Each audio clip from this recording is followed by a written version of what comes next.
प्रायोजक हैं cancer healer centre, a new beginning. अब आपको उत्तर प्रदेश के उन 2 शहरों में लेकर चलते हैं जहां आज कुदरत के पारे से ज्यादा चिंता का पारा चढ़ा था, और इसकी वजह थी अलविदा जुमे की नमाज, जिसे लेकर यूपी के मेरठ और संभल में पुलिस ने कुछ आदेश जारी किए थे और इसे लेकर बड़ी और कड़ी तैयारी की गई थी, क्योंकि सवाल था क्या उन आदेशों का पालन किया जाएगा।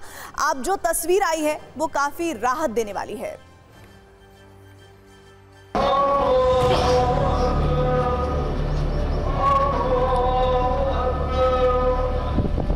ईद की नमाज वाले कलेश के बीच नमाज कैसे होगी, कितनी सख्ती के बीच होगी और कहां होगी, इसका पहला ट्रेलर आज आ गया है और वो है अलविदा जुमे की नमाज।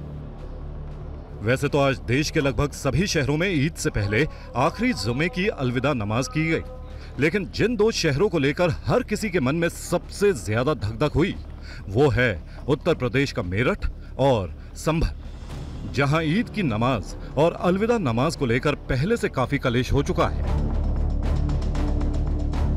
प्रशासन का आदेश था कि कोई भी शख्स ना तो सड़क पर नमाज करेगा न ही छत पर। इसका पालन करने की अपील मस्जिद कमेटी से भी की गई, फिर भी कहीं पर किसी गलती की गुंजाइश ना रहे, इसीलिए पुलिस का सख्त पहरा था और इसी पहरे में अलविदा जुमे की नमाज संपन्न हुई।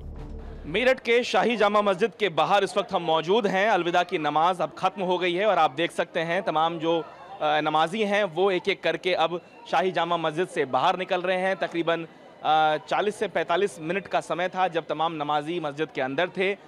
जैसा कि प्रशासन ने आदेश दिया था कि किसी भी नमाजी को सड़क पे नमाज नहीं पढ़ने दी जाएगी, उसका पालन करते हुए तमाम नमाजियों ने मस्जिद में ही नमाज जो है वो अदा की है।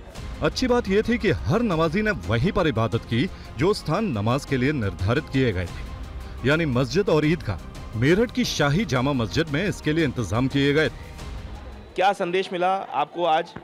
बस यही कहा गया देश में शहर में अपना शांति बनाए रखें, किसी भी अफवाह पर ध्यान न दिया जाए। 2:30 बजे जुमा हुआ था होली के दिन, तो ऐसे ईद के दिन 1 घंटे में नमाज हो जाएगी तो क्या दिक्कत हो जाएगी? सरकार भी तो हमारी है।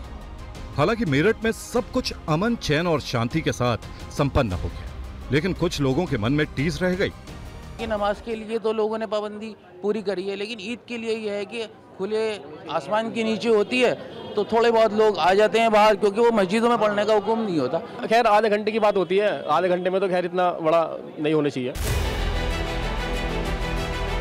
नमाज वाले टेंशन सेंटर की दूसरी लोकेशन थी उत्तर प्रदेश के संभल में, जहां पहले भी होली और रमजान को लेकर राजनीति का काफी रंग उड़ चुका था। यहां भी अलविदा जुमे की नमाज सड़क या छत पर पढ़ने की पाबंदी थी और ऐसा ही आदेश ईद की नमाज के लिए भी है, और इस आदेश का भी नमाजी संभल में पालन करते देखे।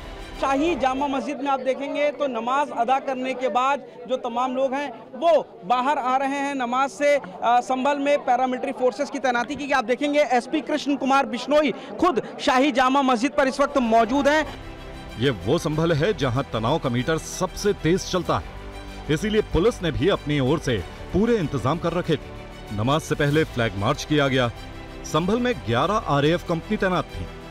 चप्पे चप्पे पर पुलिस फोर्स का पहरा था और ड्रोन से भी निगरानी की जा रही थी, इसीलिए यहां भी सब कुछ शांति से निपट गया।